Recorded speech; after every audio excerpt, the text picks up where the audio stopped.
प्रणाम, जय श्री राम, नमस्कार। आप सबके साथ संवाद करने से मुझे एक नई ऊर्जा प्राप्त होती है। आज आप सबसे फिर एक बार भेंट करने का सुअवसर प्राप्त हुआ है। आप सबके लिए सबसे पहले तो मैं यह जो कोरोना संक्रमण का संकट देश प्रदेश और प्रदेश के लगभग सभी जिलों में पहुंचा हुआ है, इस संकट से आप सुरक्षित रहें और जो संक्रमित हुए हैं वह जल्द से जल्द स्वस्थ होकर के फिर अपने घर में वापस आएं और अपनी जो एक सामान्य दिनचर्या है उसको शुरू कर सकें। ऐसी भगवान से प्रार्थना भी करता हूं, आप सबके लिए अपील भी करता हूं और यह भी आग्रह करता हूं कि यह संक्रमण चूँकि लगातार विस्तार धारण कर रहा है, नंबर जो पहले दुनिया के दूसरे देशों के बढ़ते थे, दूसरे प्रदेशों के बढ़ते थे, इस समय हमारे यहाँ उत्तर प्रदेश में भी 2500 प्रतिदिन का आंकड़ा पार कर रहा है। उत्तर प्रदेश के लोगों का इम्यूनिटी पावर बहुत ज़बरदस्त है। मैं यह भी जानता हूँ कि कई लोग ऐसे हैं जिनको जांच करने के बाद कोरोना संक्रमण की रिपोर्ट पॉजिटिव आई तो उनको क्वारंटीन सेंटर भी ले जाना पड़ा। बहुत सारे लोग जांच से भी बचते हैं कि अगर पॉजिटिव निकल आएगा तो हमें क्वारंटीन सेंटर ले जाना पड़ेगा, और हम अगर क्वारंटीन सेंटर में जाएंगे तो वहाँ बड़ी असुविधा है, अव्यवस्था है, अनेक प्रकार की बातें लोग करते हैं। मेरा आप सब लोगों से निवेदन है कि जांच तो आप जरूर कराइए। सरकार ने अभी विचार किया है इस बात का कि जिनके पास अपने ही निवास स्थान पर क्वारंटीन रहने की, अर्थात उनका मकान बड़ा है और वो परिवार से थोड़ा अलग रह सकते हैं, तो वहाँ पर वह रहें जिससे दूसरे लोग संक्रमित ना हो। ऐसा एक प्रबंध सरकार के स्तर पर किया गया है और इसको करने के कारण से अब मुझे विश्वास है कि बहुत सारे लोग ऐसे जो अभी तक जांच से बचते रहे हैं, अब वो जांच से बचने की जगह वह निश्चित तौर से मैं यह कह सकता हूं कि अपनी जांच कराएंगे। और यह संक्रमण के अब विदाई की बेला है। विदाई की बेला में हम चूंकि संक्रमण से बचाव की दृष्टि से जो कोशिश करना चाहिए वो कोशिश नहीं करते, जिसका परिणाम विपरीत हो जाता है।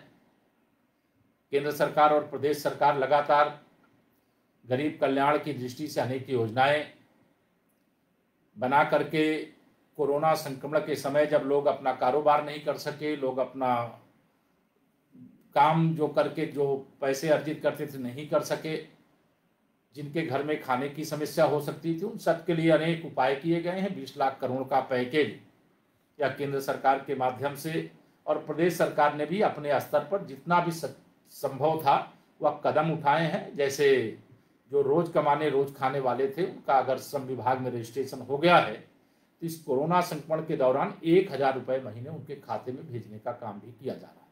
मनरेगा के अंतर्गत 40,000 करोड़ की राशि भारत सरकार के द्वारा, माननीय प्रधानमंत्री जी के द्वारा बढ़ाने से काम अधिक से अधिक लोगों को मिल रहा है। और आप मनरेगा के अंतर्गत अपना जॉब कार्ड बनाएं और जॉब कार्ड बना करके गांव के अंदर अपने को उसमें काम में लगाएं। जो ऐसा काम करना चाहते हैं, जो ऐसा काम कर सकते हैं, जो इसकी पात्रता रखते हैं, ईमानदारी से आपके परिश्रम का फल आप तक पहुंचे, यह भी सरकार लगातार डायरेक्ट बेनिफिट ट्रांसफर डीबीटी, मतलब आप सीधे आपके खाते में सरकार की ओर से दिया जाने वाला पैसा भेजा जा रहा है। भारत सरकार के पैकेज में आप सबको और कई सुविधाएं दी गई हैं, जैसे प्रधानमंत्री जनधन योजना में जो खाता धारक हमारी विशेष तौर से माताएं बहनें, देश में 20 करोड़ से अधिक हैं और उत्तर प्रदेश में 3.5 करोड़ से अधिक हैं। उन सबके खाते में माननीय प्रधानमंत्री श्री नरेंद्र मोदी जी के नेतृत्व वाली सरकार के माध्यम से 500 रुपये महीने भेजा जा रहा है। प्रधानमंत्री गरीब कल्याण अन्न योजना के अंतर्गत नवंबर महीने तक, अभी ये जुलाई चल रहा है, अगस्त सितंबर अक्टूबर नवंबर तक जो निःशुल्क राशन उपलब्ध हो रहा है आपको, वह राशन भी उपलब्ध होगा। इसकी भी व्यवस्था माननीय प्रधानमंत्री जी के द्वारा घोषित की गई है और देशवासियों को उसका लाभ मिलेगा। और इस लाभ से 80 करोड़ से अधिक देश में लोग फायदा पा रहे हैं। तीसरा, प्रधानमंत्री उज्ज्वला योजना। इस योजना के अंतर्गत जिन लोगों को गैस का कनेक्शन निःशुल्क मिला था, माननीय प्रधानमंत्री जी की गरीब हितैषी सोच के कारण अब वह इस दौरान जब उनकी कमाई का साधन कम हो गया है और गैस का सिलेंडर खाली हो गया है और प्रधानमंत्री उज्ज्वला योजना में उन्होंने गैस का कनेक्शन लिया है, तो वह निःशुल्क गैस अपनी भरा सकते हैं और उसका पैसा भारत सरकार के द्वारा भुगतान किया जा रहा है। तो यह भी एक बड़ी उपलब्धि हमारे विशेष तौर से गरीब परिवारों के लिए है। तो ऐसे अनेक काम हैं जिसकी चर्चा करेंगे। किसानों की दृष्टि से आप सब जानते हैं, जो 2,000 रुपये की किस्त 4-4 महीने में, वर्ष में 6,000 रुपये दिए जाते थे, वह पैकेज हमारे किसान भाइयों तक पहुंच गया है। और जिनका नहीं पहुंचा है उनका पहुंच रहा होगा, क्योंकि बहुत सारे लोगों के कागज में त्रुटि है। बहुत से श्रमिक भाई ऐसा सोचते हैं कि 1,000 रुपये महीने मेरे पड़ोस में मजदूरी करने वाले को तो मिल गया, लेकिन मुझे नहीं मिला है। तो मैं उनसे निवेदन करूंगा कि वह अपने पास पड़ोस के, चाहे सरकारी जो आपका ग्राम विकास अधिकारी हो, चाहे आपका एसडीएम हो, चाहे आपका बीडीओ हो, या भारतीय जनता पार्टी के बूथ अध्यक्ष होंगे, मंडल अध्यक्ष होंगे, वहां पर हमारे माननीय विधायक गण, सांसद गण होंगे, उनसे संपर्क करके अपना रजिस्ट्रेशन कराने का काम भी कर लीजिए। बहुत सारे लोगों के राशन कार्ड बने, किसी के निरस्त हुए, ऐसी भी शिकायतें आती रहती हैं। तो यह राशन कार्ड बनाने का एक विशेष अभियान चला था। हम सब जानते हैं, आप भी जानते हैं, जो बीपीएल की सूची कभी बनाई गई थी वह 2001 की थी। अब 20 साल में गंगा जी में बहुत पानी बह गया है। जो 20 साल पहले बहुत गरीब थे, उन्होंने परिश्रम किया होगा, मेहनत किया होगा, आज गरीबी रेखा के नीचे होने का लाभ प्राप्त करने की उनको कोई आवश्यकता नहीं। लेकिन बीपीएल सूची चूंकि उस समय की बनी है, इसलिए वह सारा लाभ जो वास्तव में बीपीएल श्रेणी से भी नीचे जीवन जी रहे हैं उनको मिलना चाहिए, और जो बीपीएल श्रेणी से बाहर आ गए हैं उनको यह लाभ लेना भी नहीं चाहिए, और यह लाभ उनको ना मिले इसके लिए भी अनेक कदम उठाए गए हैं। राशन कार्ड बनाए जा रहे हैं, जॉब कार्ड बनाए जा रहे हैं। गांव के अंदर जो भारत के आदरणीय प्रधानमंत्री जी ने एक योजना आयुष्मान भारत के अंतर्गत शुरू की है, जिसमें इलाज कराने से आप सबको 5 लाख रुपए तक का खर्चा अगर आता है तो उसका भुगतान नहीं करना पड़ेगा। उसका भुगतान सरकार के माध्यम से उस आयुष्मान भारत योजना के कार्ड के माध्यम से हो जाता है। पहले बहुत सारे लोग इलाज के लिए पैसे के अभाव में इस प्रकार की कठिनाइयों का सामना करते थे, और उनको इस प्रकार की राशि नहीं होने के कारण कई बार अपना जीवन भी मतलब खोना पड़ता था और परिवार को उसकी बहुत पीड़ा झेलनी पड़ती थी। लेकिन आज गरीबों के हितैषी के नाते, किसानों के हितैषी के नाते, गांव में रहने वाले लोग हों, चाहे नगर में रहने वाले लोग हों, चाहे युवा हों, चाहे बुजुर्ग हों, सबके लिए योजनाएं बनाई गई हैं। और उस योजना का लाभ सीधे आप तक कैसे आराम से पहुंच सके, इसका भी प्रबंध किया गया है। आप सबसे मैं निवेदन करूंगा, जो बहुत सारे हमारे युवा प्रतिभाशाली जो विशेष तौर से सोशल मीडिया के प्लेटफॉर्म पर बहुत सक्रिय रहते हैं, उन सब से अपील करूंगा कि गरीब कल्याण की योजना का लाभ गरीब को मिले। इसमें इस दौरान वह जो सहयोग कर सकते हैं वो सहयोग करें।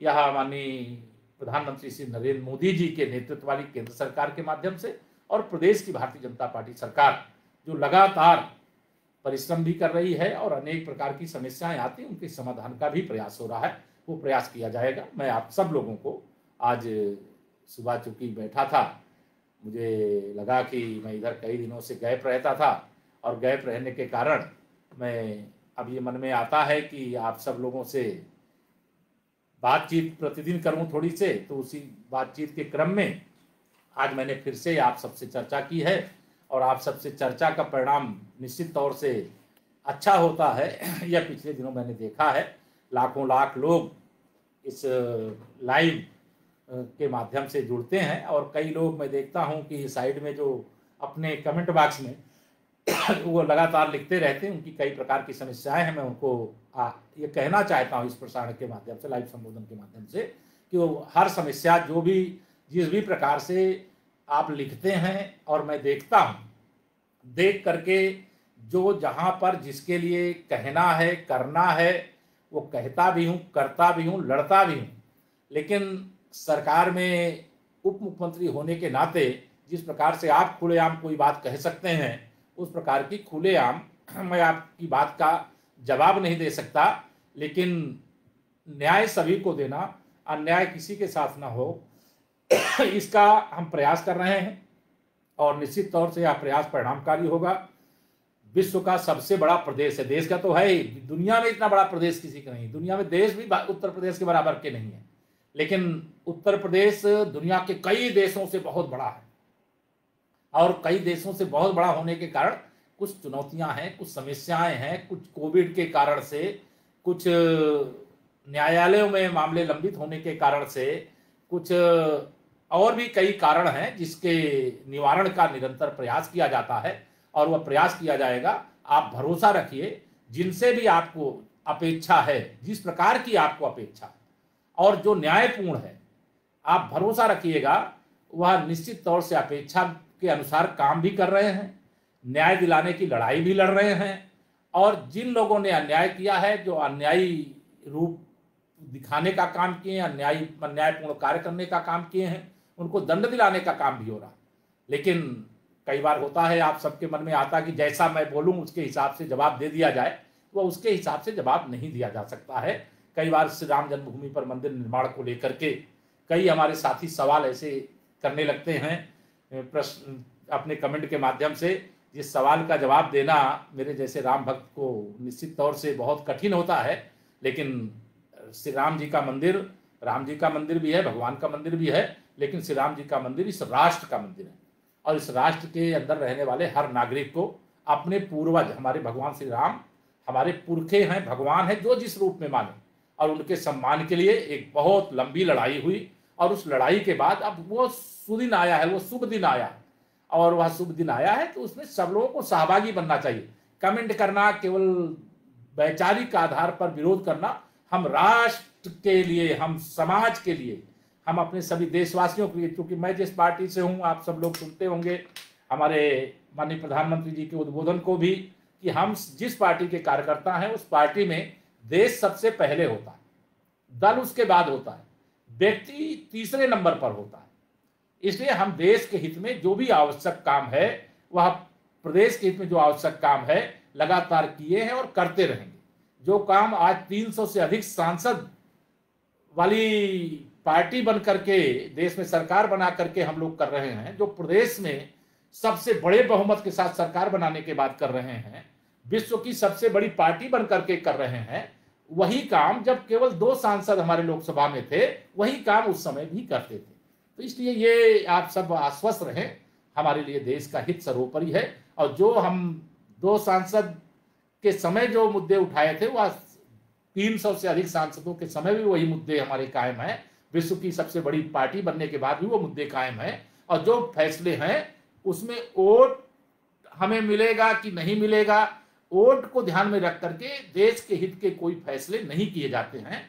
देश के हित के फैसले केवल देश के हित में है, देशवासियों के हित में है, इस बात को ध्यान में रख करके किए जाते हैं। यह जरूर है, इस समय जो कई पार्टियां केवल जो ट्विटर की राजनीति करती हैं, उनकी राजनीति में केवल एक सुबह बैठ करके उठ करके उनके कुछ कंसल्टेंट होते हैं, वो बताते हैं आज ये ट्वीट कर दो, तो उनके ट्विटर हैंडल से वो ट्वीट कर दिया जाता है और सवाल खड़ा कर दिया जाता है। लेकिन आप स्वयं समझ सकते हैं कि देश की सेवा के लिए किस समर्पण भाव से, किस सक्रिय भाव से लगातार केंद्र में भी और प्रदेश में भी काम किया गया है और किया जा रहा है और आगे किया जाएगा।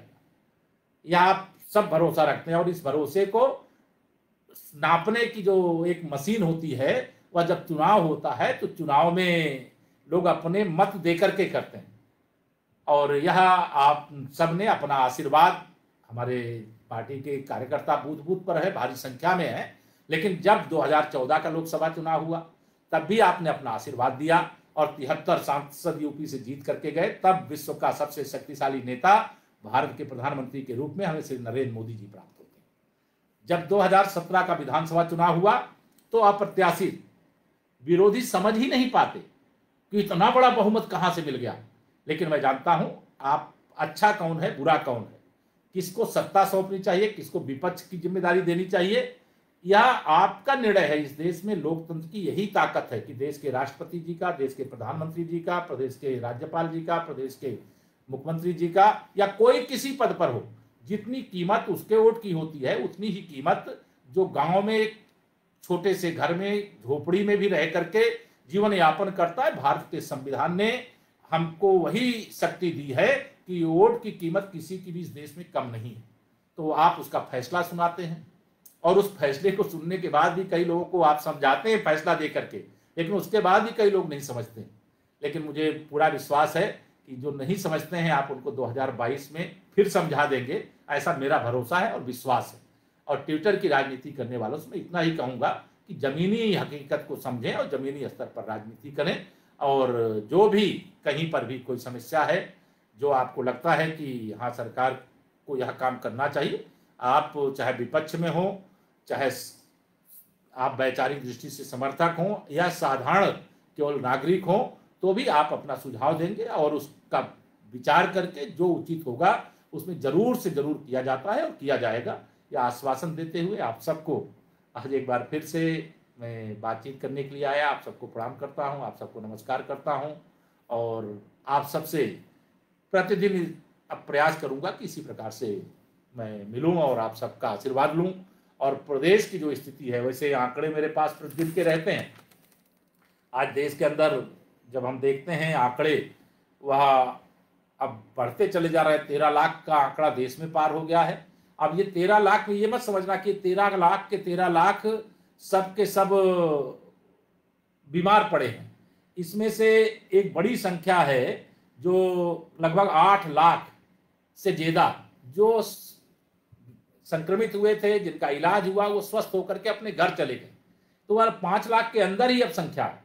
प्रदेश के अंदर भी आप सब उसी आंकड़े में, हम 50,000 से ज्यादा की संख्या में संक्रमित लोगों की सूची आई है, लेकिन अब उसमें से भारी संख्या लगभग 30,000 लोग स्वस्थ होकर के वापस गए हैं, जो इस संक्रमण से मतलब प्रभावित होने के बाद इलाज के दौरान हम सबके बीच में नहीं रहे हैं। मैं उन सबको विनम्र श्रद्धांजलि अर्पित करता हूं और जो अभी अपना इलाज करा रहे हैं, भगवान जल्द से जल्द उनको स्वस्थ करे, ऐसी प्रार्थना करता हूं। लेकिन शारीरिक दूरी बहुत जरूरी है, बहुत सावधान रहना, जरूरत से ज्यादा सावधान रहना है। ये संक्रमण फैलने ना पाए, इसको फैलने से रोकना है।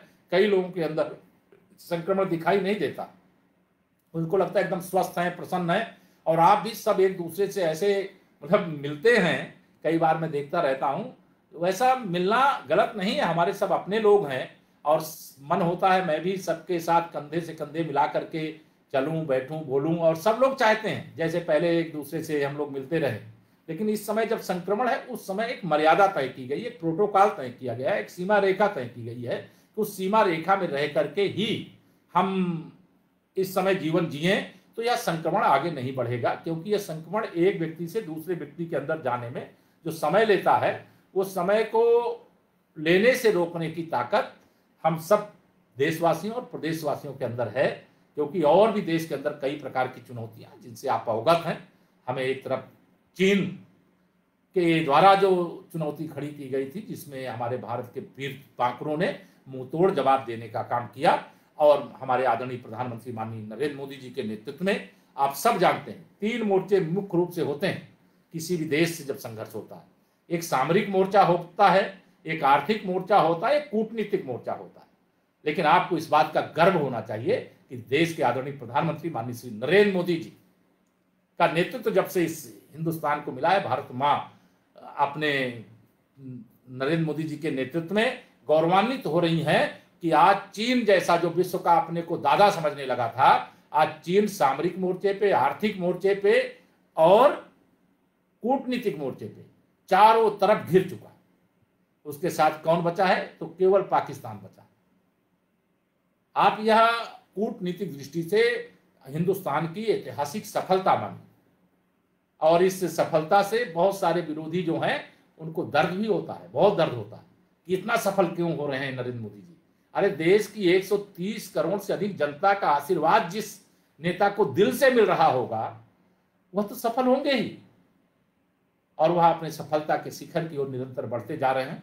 भारत की एकता अखंडता भी सुरक्षित है और दुनिया के अंदर भारत की प्रतिष्ठा भी बढ़ी है। और देश के अंदर गरीबों के कल्याण के लिए जितना काम, किसानों के उत्थान के लिए जितना काम, युवाओं को रोजगार के लिए जितना काम माननीय प्रधानमंत्री श्री नरेंद्र मोदी जी के नेतृत्व में सरकार बनने के बाद 6 वर्षों में हुआ। हर क्षेत्र में क्रांति आई है, लेकिन उस क्रांति की चर्चा जो विरोधी है वो करेगा नहीं, उसे करना भी नहीं चाहिए, वो ना करे। लेकिन देश बहुत समझदार हो गया है, सोशल मीडिया का प्लेटफॉर्म बहुत मजबूत हो गया है। जो चीज़ आपको टीवी में नहीं दिखाई देगी, जो अखबार में छपी हुई नहीं दिखाई देगी, आप सोशल मीडिया से सब खोज निकालते हैं और उसका बहुत परिणाम होता है आप जब लोगों के बीच में उसको पहुंचाने का काम करते हैं। लेकिन मैं पहले भी अपील किया था, फिर कह रहा हूं, सोशल मीडिया के प्लेटफॉर्म का दुरुपयोग नहीं करें। अगर सोशल मीडिया के प्लेटफॉर्म का आप दुरुपयोग करेंगे तो उससे समाज में वैमनस्यता पैदा होती है, एक दूसरे के प्रति भेदभाव पैदा होता है। हम सबको एकजुट होकर के रहना है, हमारा देश है और हमें अपने देश के लिए हर हालत में मतलब यह प्रयास करना चाहिए कि हमारा देश सबसे मजबूत देश बने, हमारा प्रदेश सबसे अग्रणी प्रदेश बने। और उसको बनाने के लिए आपस में जब संघर्ष होंगे, जातीय संघर्ष होंगे, क्षेत्रीय संघर्ष होंगे, ऐसे विवाद होंगे जो नहीं होने चाहिए और जो अन्यथा इसको मेरे बहुत साथी ले लेंगे, जिनके 100 लोग भी साथ में बैठने वाले उनके कहने से करने वाले नहीं होते, वो सीधा प्रधानमंत्री को इस्तीफा देना चाहिए, मुख्यमंत्री को इस्तीफा देना चाहिए और अगली बार ये जीतने नहीं पाएंगे। जो ऐसा विरोध करने वाले, मैं जानता हूं उसमें कांग्रेस, सपा, बसपा से प्रयोजित कई लोग होते हैं। सोशल मीडिया के प्लेटफॉर्म पर अपना सरनेम कुछ लिख लेते हैं और फिर उसमें टिप्पणी कुछ अलग प्रकार की करते हैं। ऐसे लोगों से सावधान और सजग रहना चाहिए, उनकी टिप्पणी को गंभीरता से नहीं लेना चाहिए। ऐसे लोग समाज का भला करने वाले लोग नहीं, समाज को नुकसान पहुंचाने वाले लोग हैं और वो कुछ लोगों का भला करने के चक्कर में समाज को ही नहीं, आने वाली पीढ़ियों तक के लिए एक संकट खड़ा करते हैं। ऐसे लोगों से मैं अपील करूंगा कि सोशल मीडिया के प्लेटफॉर्म का सदुपयोग करने वाला भी बहुत, मैं भी कभी कभी देखता हूं तो बहुत अच्छी अच्छी बातें आप सब लिख करके भेजते हैं। मैं आप सबको बहुत हृदय से धन्यवाद करता हूं और आप सब आज फिर यहाँ पर जुड़े, अच्छा लगा और फिर आपसे कल मिलेंगे। बहुत बहुत धन्यवाद। भारत माता की जय।